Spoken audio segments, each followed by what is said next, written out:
They conquered Rome's greatest generals.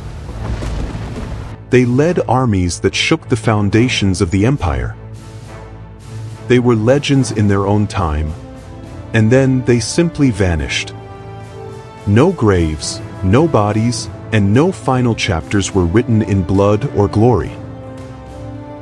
Tonight, we are delving into 4 incredible, fascinating, and mysterious stories of ancient leaders who defied Rome's might and then disappeared into history's shadows, leaving behind only whispers, legends, and questions that echo through 2,000 years. Stay tuned as we uncover the mysteries of the vanished, the chieftains who became ghosts and the warriors who walked away from their own legends. This is the story of how heroes simply disappear. Prepare to have your mind completely blown, because after tonight, you'll never look at heroes the same way again. Where are you watching from today? Do you mind sharing a mystery that happened in your location? I'll be going through the comments. Your story might be featured in our next video.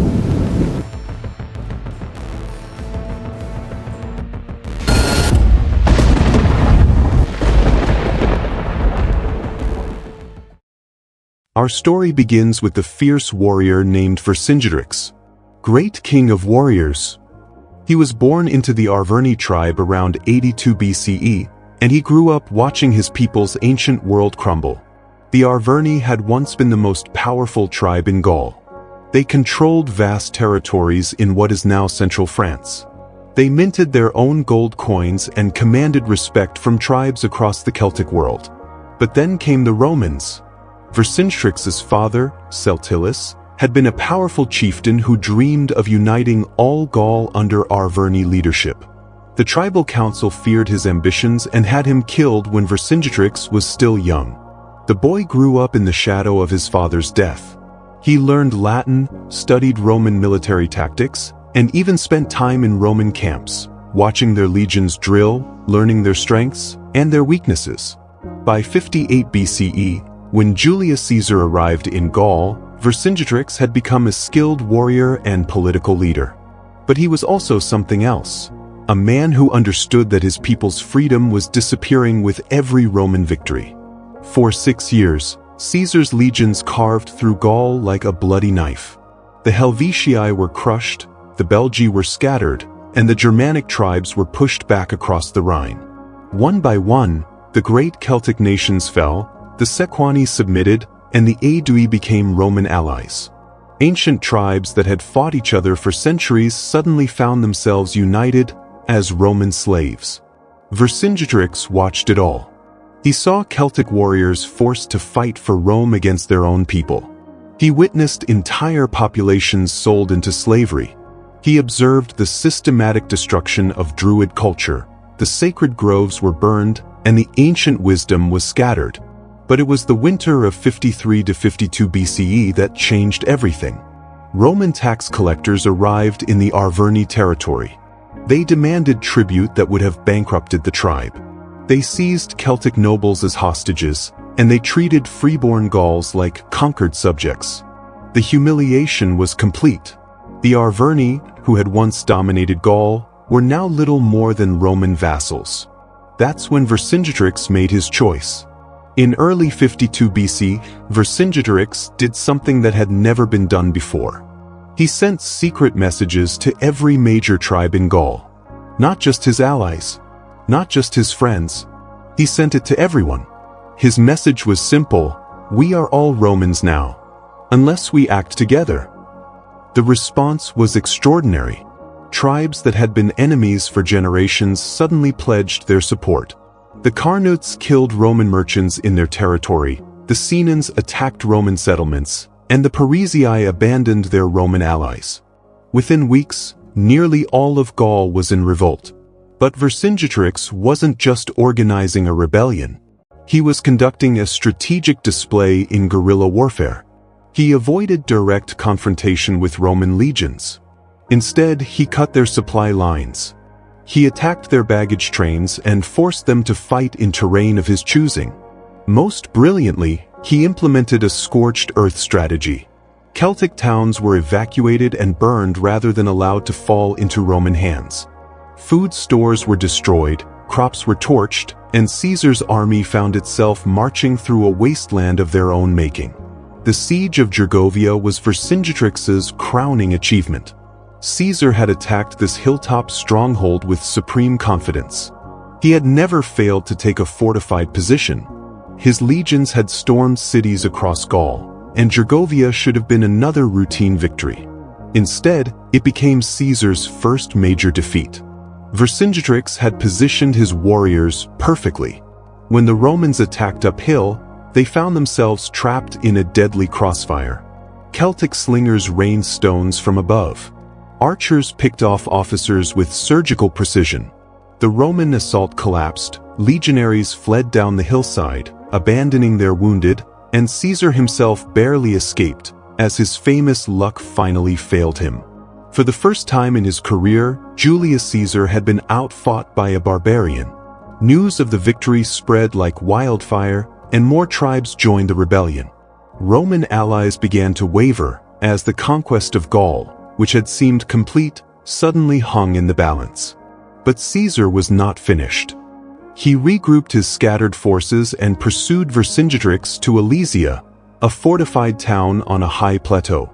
Vercingetorix had chosen his ground carefully. The town sat on a steep hill, surrounded by rivers and marshes. It was virtually impregnable to direct assault. But Caesar had learned from his defeat at Gergovia. Instead of attacking, he did something unprecedented. He built a wall around the entire town. 10 miles of fortifications that trapped the defenders inside. Then he built a second wall. This one faced outward, designed to keep reinforcements from breaking the siege. For weeks, the siege dragged on, and inside Alesia, food ran low. Women and children began to starve.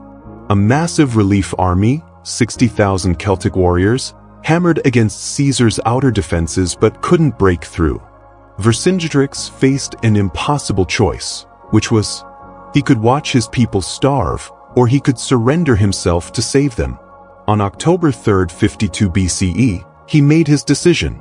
Vercingetorix emerged from the gates of Alesia dressed in his finest armor. He rode slowly to Caesar's platform, dismounted, and laid his weapons at the Roman general's feet. "I surrender myself," he said in perfect Latin, "to save my people." It was a moment that would echo through history. The great Celtic chieftain, who had united Gaul and defeated Caesar in battle, chose captivity over the continued suffering of his followers. Caesar ordered him chained and transported to Rome. For 6 years, Vercingetorix would languish in the Tullianum, Rome's most notorious prison, waiting for Caesar's triumph.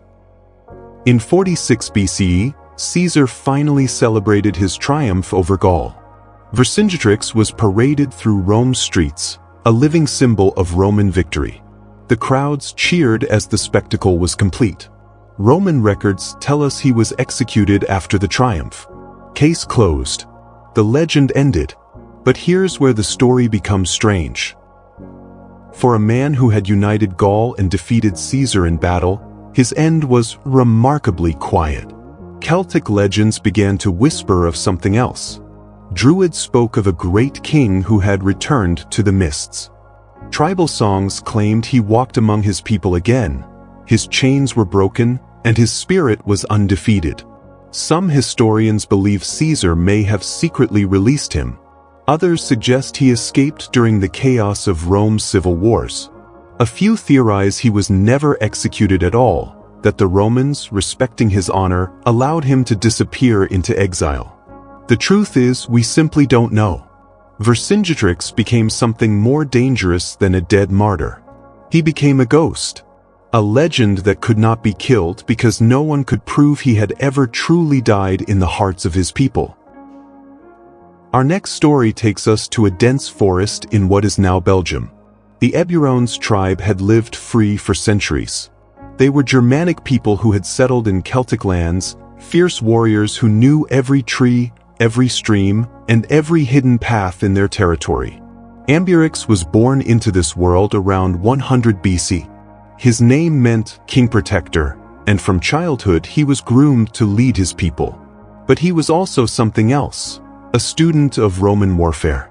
The Eburones had been trading with Rome for generations. Roman merchants brought goods, and Roman soldiers brought stories of distant campaigns. Ambiorix listened carefully. He learned Latin. He studied Roman military tactics. He understood how their legions fought. But he also learned something else. Romans could be beaten if you knew their weaknesses. When Caesar arrived in Gaul in 58 BCE, Ambiorix faced a choice that would define his reign. He was either to submit to Rome or face destruction. Initially, he chose submission. The Eburones became Roman allies, providing troops and supplies for Caesar's campaigns. It was a pragmatic decision, survival in exchange for service. But Ambiorix was watching, studying, and learning. He saw how Roman legions moved through unfamiliar territory. He observed their supply lines, their camp routines, and their vulnerabilities. He noted how they struggled in dense forests where their formations couldn't function properly. Most importantly, he saw how they treated their allies. The Eburones were expected to provide warriors for Roman campaigns, but they received little in return. Their young men died in foreign lands for Roman glory, and their resources were drained to feed Roman ambitions. By 54 BC, Ambiorix had reached a conclusion. Alliance with Rome was just slavery with better terms. The winter of 54 BCE was harsh.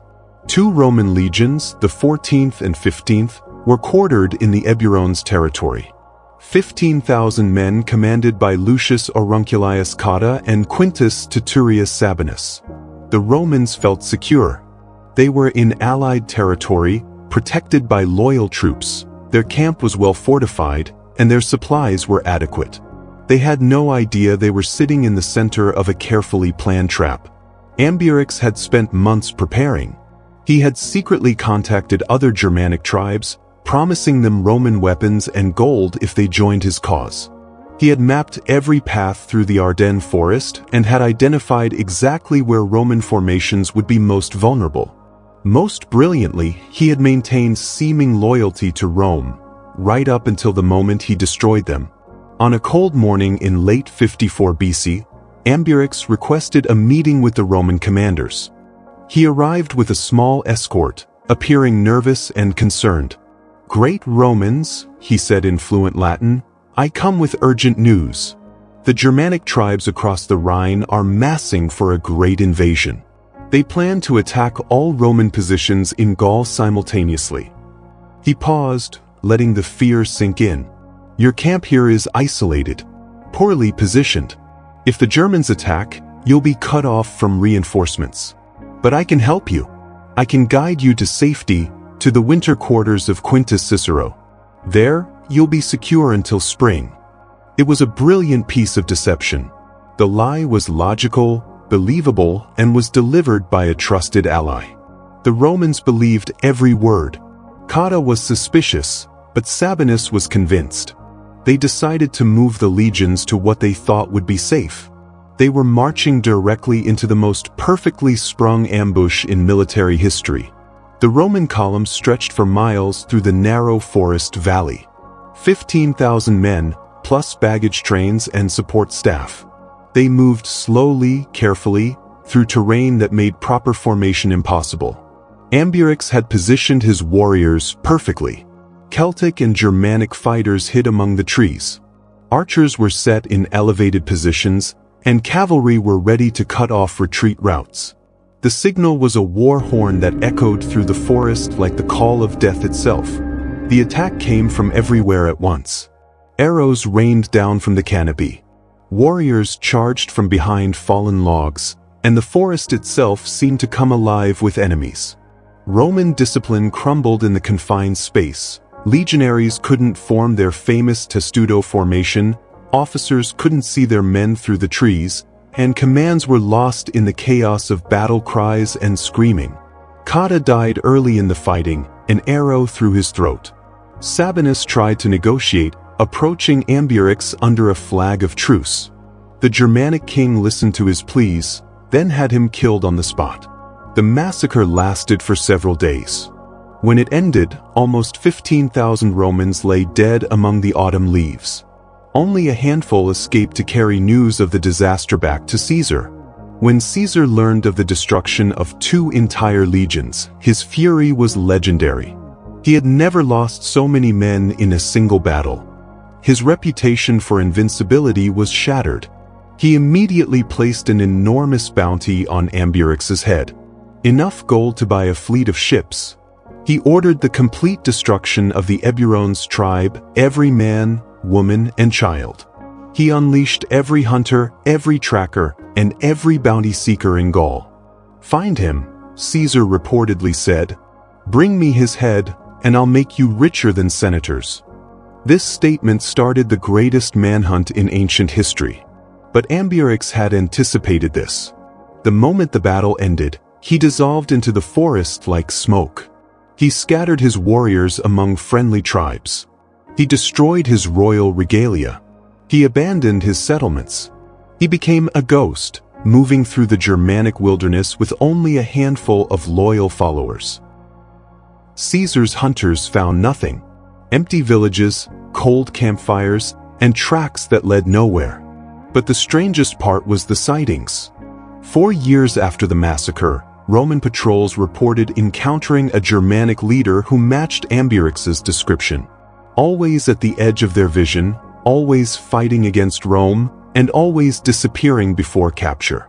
In 38 BC, 16 years after the Ardennes massacre, a Roman scout reported meeting a war chief who called himself the Ghost of the Forest. The description was unmistakable: tall, bearded, with the bearing of a king and eyes that held the memory of Roman blood. Roman records show that Caesar's bounty was never claimed. The Eburones tribe was scattered, their lands were given to other peoples, but Ambiorix himself was never found. Some accounts suggest he fled across the Rhine, where he continued to organize resistance among the Germanic tribes. Others claim he hid in the deep Ardennes, in caves known only to the Druids. Archaeological evidence hints at something even more intriguing. Hidden weapon caches have been found throughout the region, containing Roman equipment that could only have been taken from the 14th and 15th legions. Someone was distributing these weapons to Rome's enemies. Someone who knew exactly how Roman military gear could be turned against Roman soldiers. Germanic legends speak of a king who became one with the forest itself. He could appear wherever Roman boots touched Germanic soil, and he could fight until the last eagle was driven from his homeland. The truth is, Ambiorix achieved something no other enemy of Rome managed. He defeated the legions and escaped their revenge. He became the shadow that haunted Roman nightmares.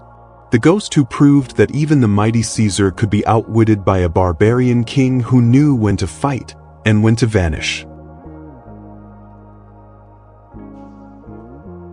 Our next story is about the Roman who became Rome's nightmare. His birth name was Hermann, but Rome gave him a new one, Arminius. The year was 18 BC. Deep in the Germanic forests, a chieftain's son took his first breath. His father ruled the Cherusei tribe. They were proud warriors who had never bent the knee to any foreign power. But times were changing. Roman legions pressed closer to Germanic lands each year. Treaties were signed, hostages were demanded, and young Hermann, he was chosen. At age 7, the boy was torn from his mother's arms. Taken to Rome as a guest, which was a polite word for prisoner. There, he learned Roman ways, Roman law, and Roman loyalty.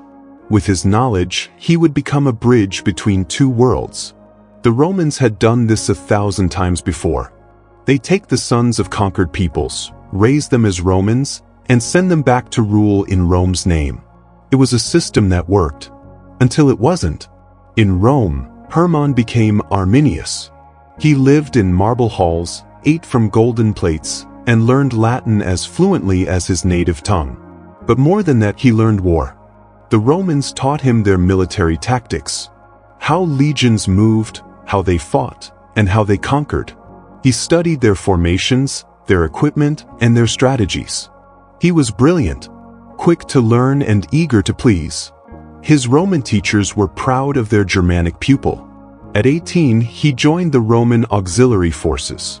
Germanic warriors fighting for Rome, it was the natural next step, and he served with distinction in campaigns across the empire. Pannonia, Dalmatia, and distant lands where Roman eagles planted themselves in foreign soil. His commanders praised him, and his men followed him. Rome had created the ultimate barbarian ally, the perfect weapon. But something was stirring in Arminius's heart. In 7 CE, he returned to Germania as a Roman officer. His mission was to help Governor Publius Quinctilius Varus maintain order among the Germanic tribes. What he found changed everything. His homeland was dying.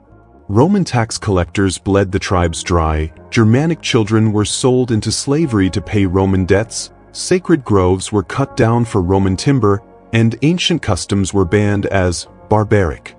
The Cherusci, his father's people, were shadows of their former selves. Proud warriors were reduced to farmers, free men lived as subjects, and chiefs begged for Roman approval. Arminius watched Roman soldiers mock Germanic customs. He saw them rape Germanic women and witnessed them burn villages that couldn't pay their taxes.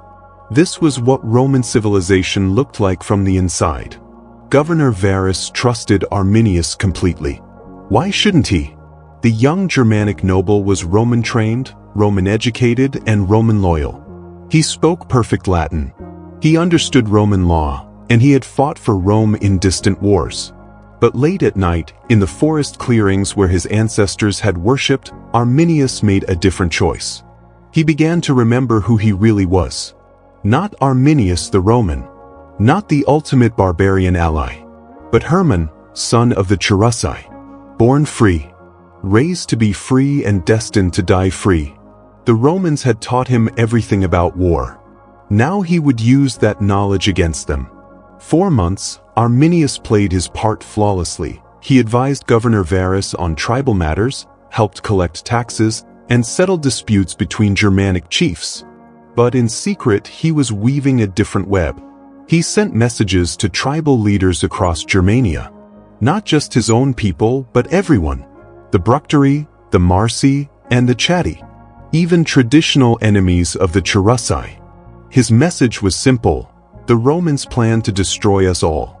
But I know how they think. I know how they fight. I know how they can be beaten. One by one, the tribes agreed to follow him. Not because they loved the Cherusci, but because they feared Rome more than they hated each other. The young man who had learned Roman ways so well was about to teach his people the most Roman lesson of all: how to win through utter betrayal. September 9th c. The leaves were turning gold in the Teutoburg forest.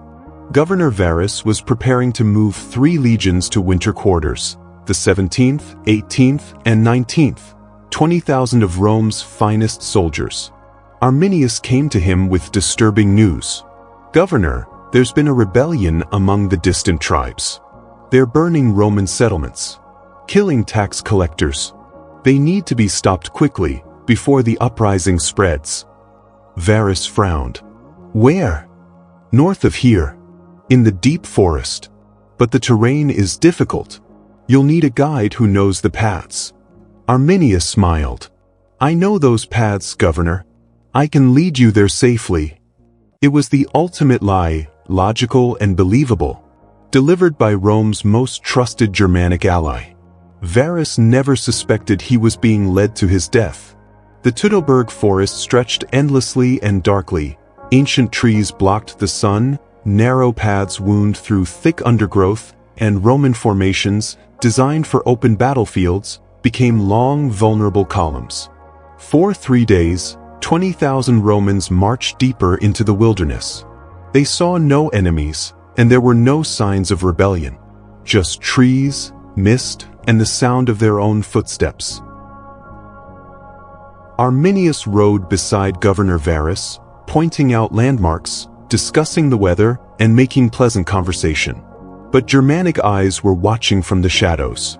Thousands of warriors were positioned exactly where Arminius had told them to wait. They hid among the trees like death itself. On the 3rd day, when the Roman column was stretched thin and vulnerable, Arminius quietly spurred his horse forward. I'll scout ahead, Governor, to make sure the path is clear. Then he rode into the forest and never came back. The war horn sounded like the voice of an angry god. Germanic warriors erupted from the forest floor. They dropped from tree branches and rose from hidden trenches. They seemed to materialize from the earth itself. The Romans tried to form their battle lines, but the forest made it impossible. Legionaries stumbled over roots, officers couldn't see their men through the trees, and commands were lost in the chaos. Arrows fell like deadly rain as Germanic spears found gaps in Roman armor. The forest floor grew slick with blood. Governor Varus realized the truth too late. His trusted guide had led him into the deadliest trap. The young Germanic noble he had mentored, protected, and trusted had betrayed him completely. But there was no time for regret, only time to die. The massacre lasted for several days. Roman discipline crumbled in the confined space. Wounded legionaries crawled through the undergrowth, calling for help that never came. Officers died clutching their eagle standards, trying to save Rome's sacred symbols. Varus himself fell on his sword rather than face capture. His last words were reportedly, "Hermann, why?" But Hermann was no longer there. Only Arminius remained. The Germanic chieftain who had learned Roman ways so well that he could destroy them completely. When the killing ended, 20,000 Romans lay dead among the autumn leaves. 3 entire legions, erased from history. The eagle standards, Rome's most sacred symbols, became trophies in Germanic hands.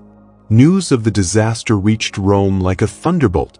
Augustus Caesar, emperor of the civilized world, wandered his palace in grief, beating his head against marble walls.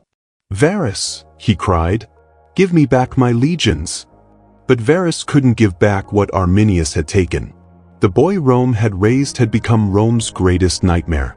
For 8 years, Arminius fought Rome with the inside knowledge only he possessed. He knew their tactics, their weaknesses, and their fears.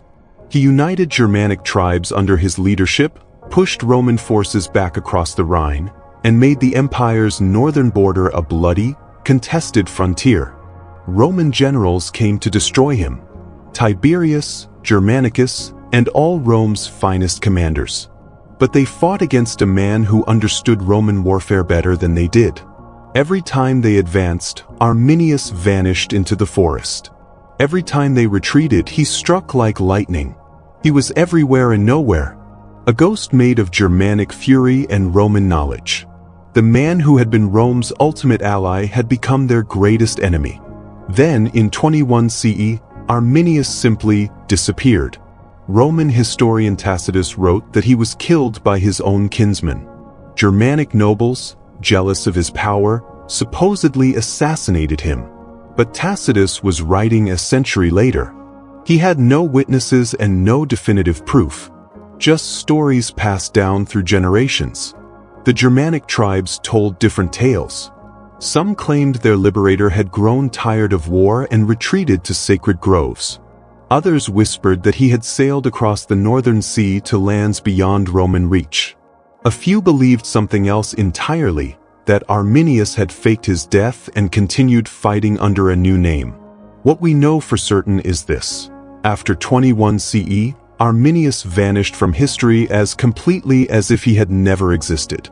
But strange things began happening along the Rhine frontier. Roman patrols reported attacks by Germanic war bands using tactics that seemed familiar. The same coordination, the same timing, and the same devastating knowledge of Roman weaknesses. Weapons caches were discovered in forest clearings, Roman equipment that could only have come from the Teutoburg disaster. Someone was distributing these weapons to Germanic tribes. Someone who knew exactly how Roman gear could be turned against Roman soldiers. For decades, Roman commanders reported sightings of a Germanic leader who matched Arminius's description.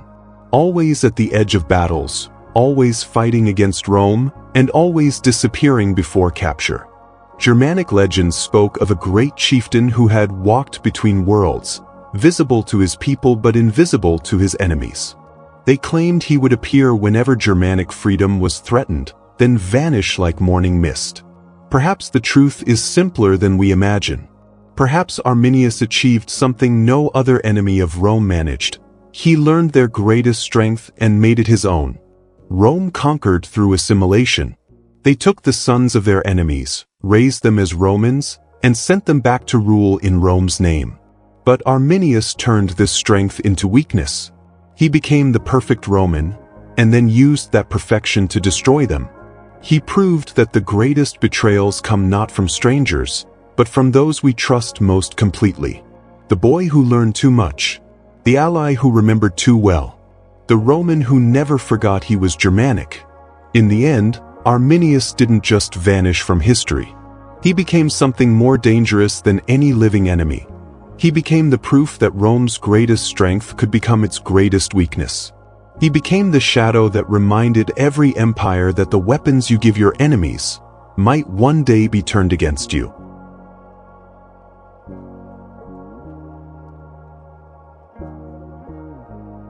Our last story points to the queen who chose to be a legend over life.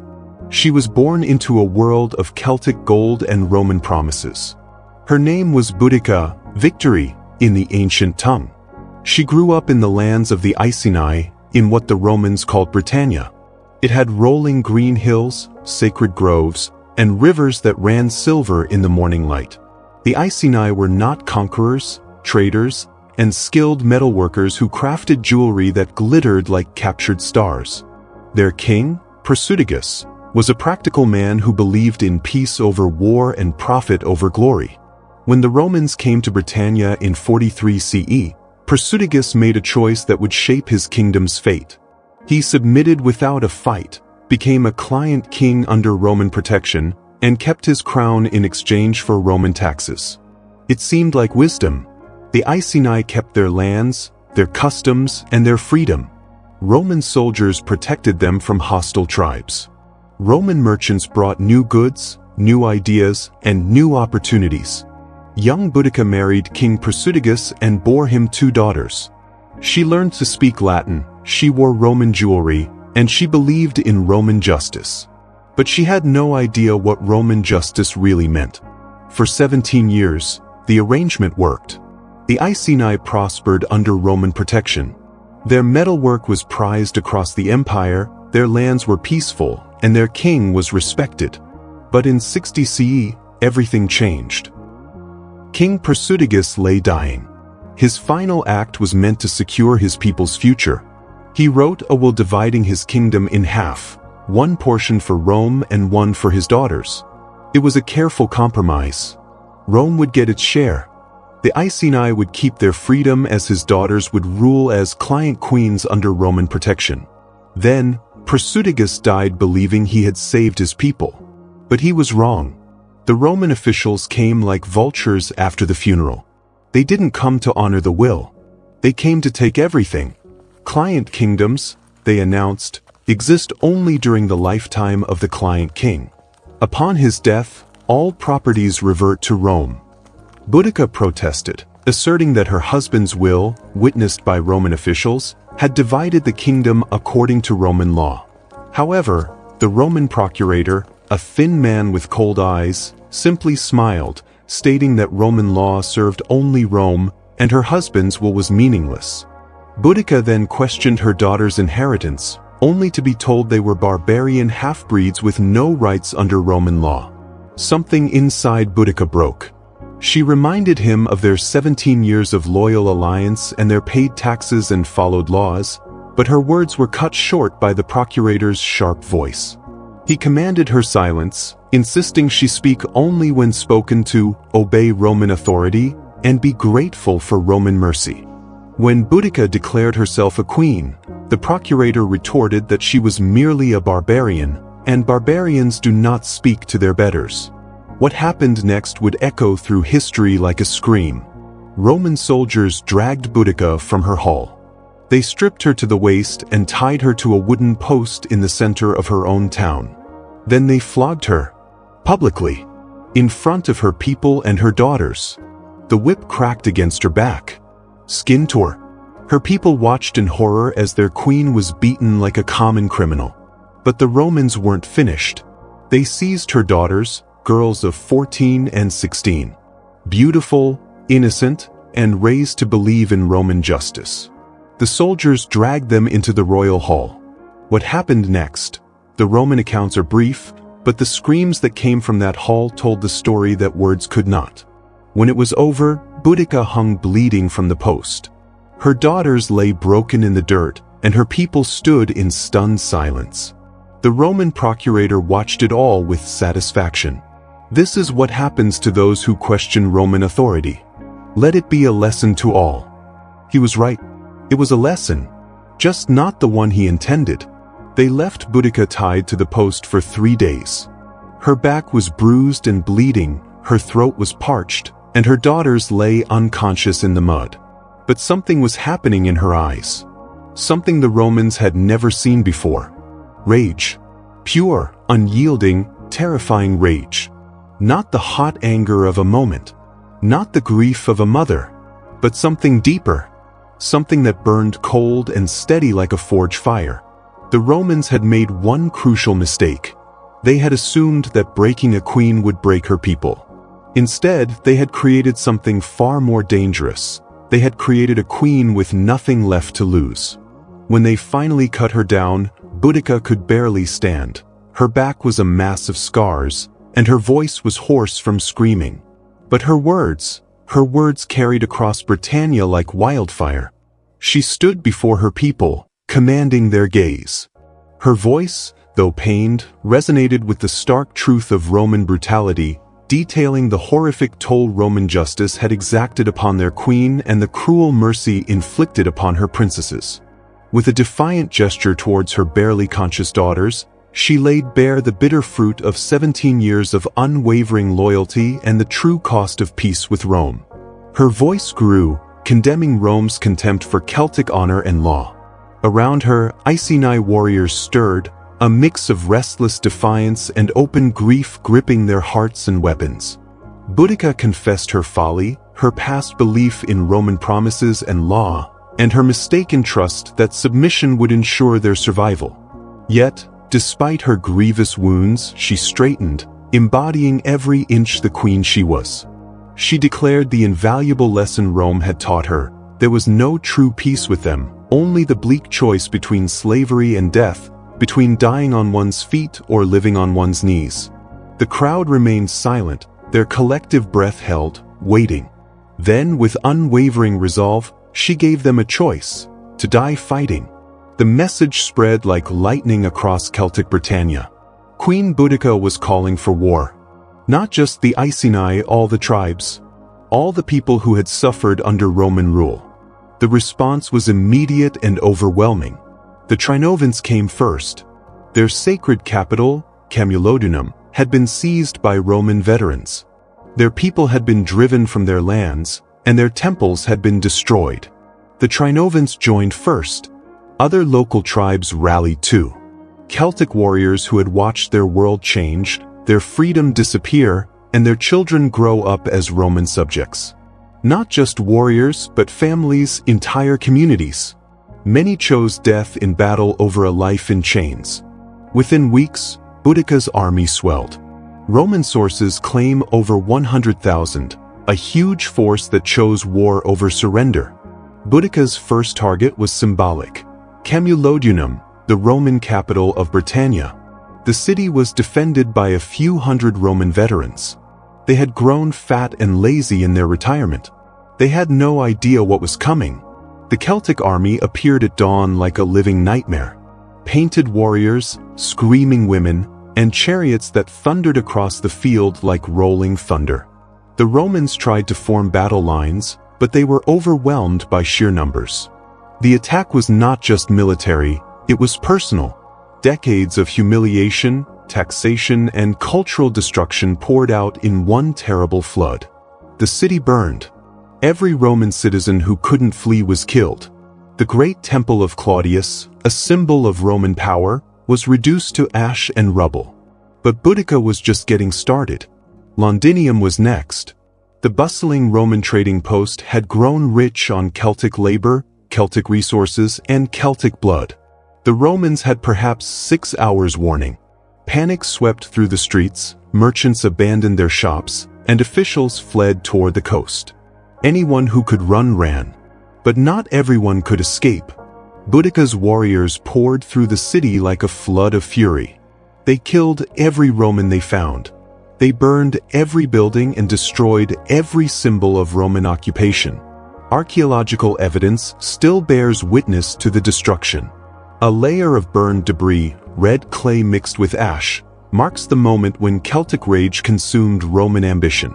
Then came Verulamium, another Roman settlement, a massacre, and a funeral pyre for Roman dreams. In just 3 weeks, Boudicca's forces had killed over 70,000 Romans. Roman Britannia was collapsing, and panic spread through every Roman settlement. Some officials fled back to Gaul.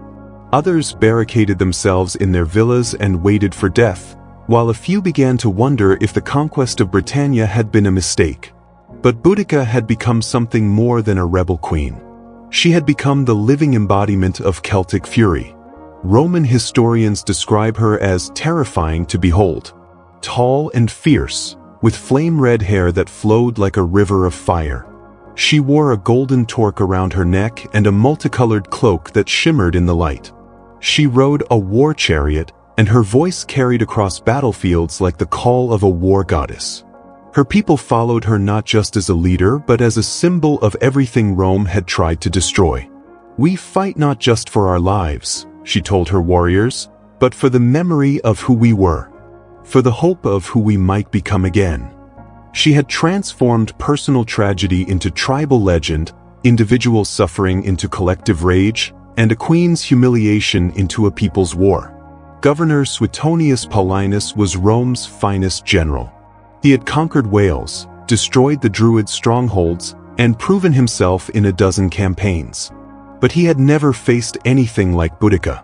His first instinct was to abandon Britannia entirely, let the barbarians have their island, pull back to Gaul, and forget the whole disaster.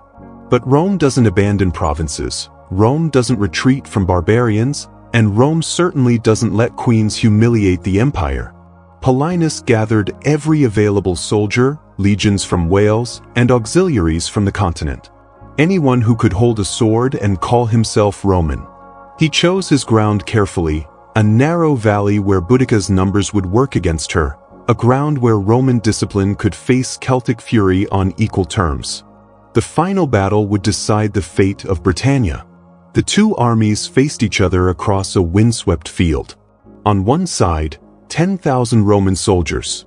Professional warriors are trained from childhood, disciplined, equipped, and experienced.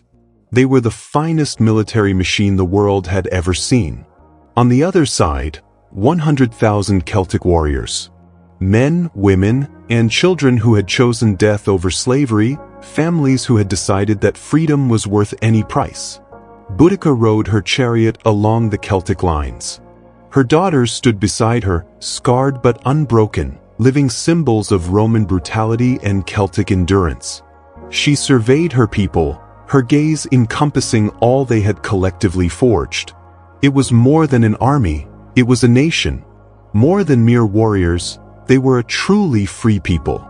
Her hands swept towards the distant Roman lines, a gesture that underscored the stark reality of their foe. The Romans, she declared, had laid bare the true meaning of their civilization, the brutal crack of the whip, the clatter of chains, and the oppressive boot on the neck. Her voice, now a clarion call against the wind, resonated with a powerful choice. On this day, they would embrace death as free individuals, refusing to endure life as Roman slaves. The Celtic war cry shook the earth itself. The battle was chaos given form. Celtic chariots charged the Roman lines. Warriors painted with blue woads screamed their war cries, women fought beside their husbands, and children threw stones at Roman shields. But Roman discipline held. The legions formed their famous testudo shield wall. Celtic fury broke against Roman steel like waves against a cliff. Slowly, inevitably, the Celtic lines began to crack. Roman swords found gaps in Celtic armor. Roman tactics overcame Celtic courage. The field became a slaughter ground. Celtic warriors fell by the thousands. The rebellion that had shaken an empire was bleeding to death on British soil. And then Boudica disappeared. Roman historians claim she took poison rather than face capture. They say she died by her own hand, choosing death over slavery. But here's the strange thing. No body was ever found, no grave was ever discovered, and no Roman trophy was ever displayed. For a queen who had humiliated Rome so completely, her end was remarkably invisible. The Roman soldiers searched the battlefield, interrogated prisoners, and even offered rewards for information.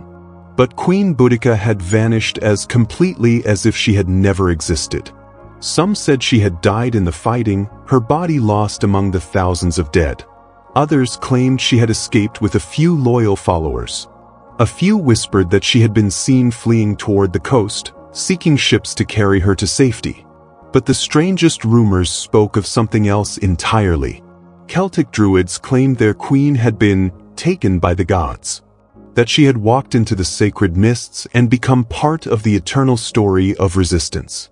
What we know for certain is this: Boudica achieved something more dangerous than victory. She became a legend that could not be killed. For centuries, Celtic bards sang of the queen who had never truly died, who waited in the mists for the right moment to return, and who embodied the spirit of resistance that no empire could crush. Her story spread beyond Britannia, across Gaul, into Germania, and to every corner of the Celtic world. The queen who had chosen death over slavery became the symbol of freedom that could not be conquered. Roman officials tried to suppress the stories. They banned the songs and executed the bards. But legends cannot be killed with swords, because Boudica had discovered the ultimate truth, that some victories can only be won by becoming impossible to defeat. She became the eternal rebel, the queen who could never be conquered because she could never be completely destroyed. And perhaps that was the greatest victory of all. In the end, Boudica faced the same choice as every hero: die as a person or live as a legend. What's certain, Boudica became a legend, a story that couldn't be killed. For centuries, her name echoed. She embodied a spirit of resistance no empire could crush. Roman officials tried to suppress her story, but legends are harder to kill than people. Boudica became proof that even the mightiest empire can't conquer the human spirit. She chose to become something more than a queen, an immortal symbol of rebellion.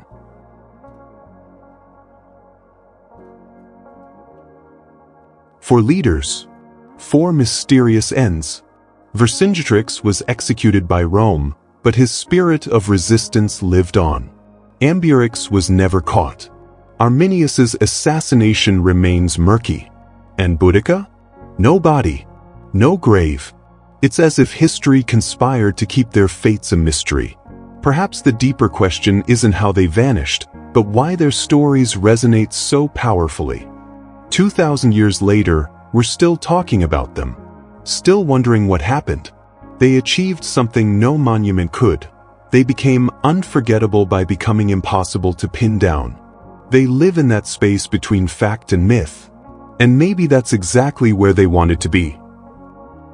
So the question isn't really what happened to these vanished leaders. The question is, what would you choose? Would you choose the certainty of a recorded death? The comfort of a known grave? The clarity of a finished story? Or would you choose the power of the unknown? The strength of the unexplained? The immortality of the impossible? Thank you for joining us on this journey through the impossible. If these stories have left you questioning why these legends vanished, then our mission is complete. Hit that subscribe button and ring the notification bell. Until next time, keep questioning everything.